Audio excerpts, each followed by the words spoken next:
আজি মুলাং গাঁৱত এটা ঘটনা সংঘটিত হৈছে। আলী নামৰ এজন ব্যক্তিয়ে তেখেতৰ বাসগৃহত মুলাং গাঁৱৰে এগৰাকী ছোৱালী, সৰু কম বয়সীয়া ছোৱালী এজনী আনি তেখেতৰ বাসগৃহত 2 নিশাৰ পৰা সোমাই থৈছিলে বুলি অভিযোগ উঠিছে।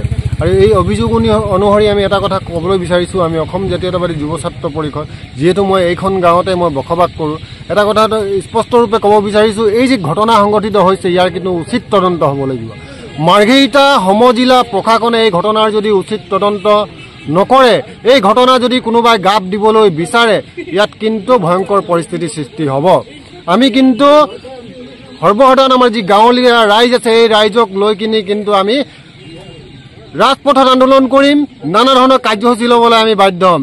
এই যে সৰু ছোৱালী নিৰ্যাতন কৰিছে, এইটো কিন্তু কোনোদিনেই মানি লোৱা নহ'ব।